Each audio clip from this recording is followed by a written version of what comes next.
छत्तीसगढ़ के पूर्व मुख्यमंत्री भूपेश बघेल सुप्रीम कोर्ट में अग्रिम जमानत याचिका लगाकर आश्वस्त थे कि यदि ईडी उन्हें गिरफ्तार करने की नीयत रखती भी है तो सुप्रीम कोर्ट के आदेश के बाद मामला टल जाएगा। लेकिन उनकी सोच से विपरीत सुप्रीम कोर्ट ने भूपेश बघेल की अग्रिम याचिका पर उन्हें पहले हाई कोर्ट जाने की नसीहत देते हुए सुनवाई से ही इनकार कर दिया। यानी सीधे तौर पर कहा जाए तो ना तो भूपेश बघेल को सुप्रीम कोर्ट से राहत मिल पाई है, ना ही उनके बेटे चैतन्य को। सुप्रीम कोर्ट ने और भी क्या कुछ कहा, जानने के लिए इस वीडियो को अंत तक जरूर देखिएगा। नमस्कार, मैं हूं अभिषेक दुबे और आप देख रहे हैं CGNN लाइव। हम बात कर रहे हैं छत्तीसगढ़ के पूर्व मुख्यमंत्री भूपेश बघेल और उनके बेटे चैतन्य बघेल की, जिनकी मुश्किलें कम होने की बजाय बढ़ती हुई नजर आ रही हैं। छत्तीसगढ़ कांग्रेस के कद्दावर और दमदार नेता कहलाने वाले भूपेश बघेल के सत्तासीन रहने के दौरान 2165 करोड़ का जो शराब घोटाला हुआ है, असल मायने में वही पिता पुत्र के लिए गले का फांस बन गया है। बेटा चैतन्य नायक रिमांड पर जेल की सलाखों के पीछे है तो कद्दावर नेता भूपेश बघेल असहाय पिता की तरह नजर आ रहे हैं, जो अपने बेटे चैतन्य को जेल की चार दीवारी से बाहर नहीं निकाल पा रहे हैं। छत्तीसगढ़ में शराब घोटाले को लेकर ईडी की कार्रवाई लगातार जारी है। 5 माह पहले ईडी ने पूर्व मुख्यमंत्री भूपेश बघेल के भिलाई स्थित निजी निवास पर छापेमारी की थी।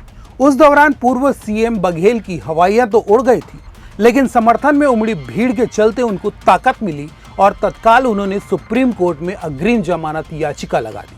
उस दौरान ईडी दिन भर की पड़ताल के बाद लौट गई थी, पर 20 जुलाई को ईडी ने एक बार फिर बघेल के निजी निवास पर दबिश दी और पूर्व सीएम बघेल के बेटे चैतन्य बघेल को गिरफ्तार कर अपने साथ ले गई।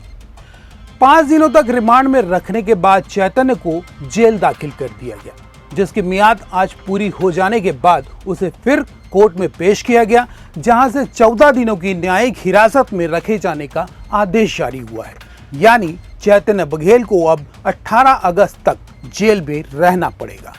अब आपको बताते हैं कि छत्तीसगढ़ के पूर्व मुख्यमंत्री भूपेश बघेल और उनके बेटे चैतन्य बघेल को सुप्रीम कोर्ट से राहत मिलने की बजाय क्या नसीहत मिली है। दरअसल भूपेश बघेल ने न्याय प्रणाली पर विश्वास जताते हुए सीधे सुप्रीम कोर्ट की तरफ रुख कर लिया, जबकि उन्हें पहले हाई कोर्ट पर भरोसा जताना था और दरवाजा खटखटाना था। इस बात को लेकर ही सुप्रीम कोर्ट ने उन्हें हाई कोर्ट जाने कह दिया।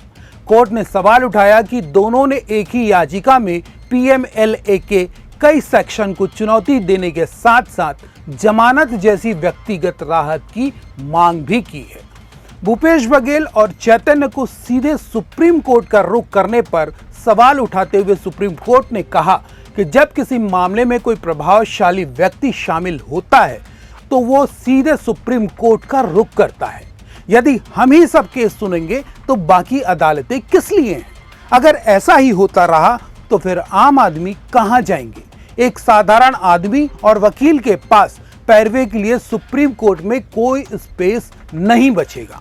बहरहाल सीधे लफ्जों में समझा जाए तो पूर्व मुख्यमंत्री भूपेश बघेल के साथ उनके बेटे चैतन्य बघेल को सुप्रीम कोर्ट से करारा झटका लगा है।